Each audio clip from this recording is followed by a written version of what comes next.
दिल्ली शराब घोटाले से जुड़े मनी लॉन्ड्रिंग केस में सीएम अरविंद केजरीवाल तिहाड़ जेल में बंद है। उन्होंने अंतरिम जमानत याचिका दाखिल कर रखी है।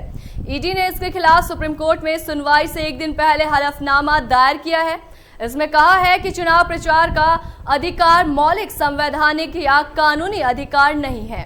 ईडी की जानकारी में किसी भी नेता को चुनाव प्रचार के लिए अंतरिम जमानत नहीं दी गई है, भले ही वो चुनाव लड़ने वाला उम्मीदवार क्यों न हो।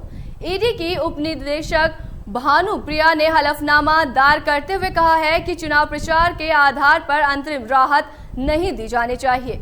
अगर ऐसा होता है तो ये नई परंपरा बनेगी जो उचित नहीं होगी। इससे सभी बेईमान नेताओं को चुनाव की आड़ में अपराध करने और जांच से बचने का मौका मिलेगा। कई राजनेताओं ने न्यायिक हिरासत में चुनाव लड़ा है, कुछ ने जीत भी दर्ज की है, मगर उन्हें इस आधार पर कभी अंतरिम जमानत नहीं दी गई है। हलफनामे में आगे कहा गया है कि पिछले 5 साल में देश में कुल 123 चुनाव हुए हैं। अगर चुनाव में प्रचार के आधार पर नेताओं को जमानत दी जाने लगी तो ना तो कोई किसी नेता को गिरफ्तार किया जा सकेगा और ना ही उसे न्यायिक हिरासत में भेजा जा सकेगा, क्योंकि देश में हमेशा कोई ना कोई चुनाव होता रहता है।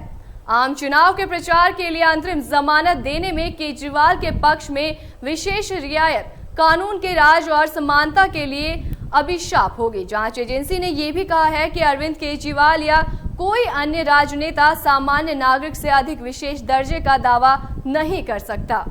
अगर अंतरिम राहत दी जाती है तो ये देश को 2 अलग अलग वर्ग में बांटता होगा, यानी आम लोग जो कानून के शासन के साथ साथ देश के कानूनों से बंधे हैं और राजनेता जो चुनाव प्रचार के लिए अंतरिम जमानत हासिल करने की उम्मीद करते हैं और उसके साथ कानून से छूट की मांग कर सकते हैं।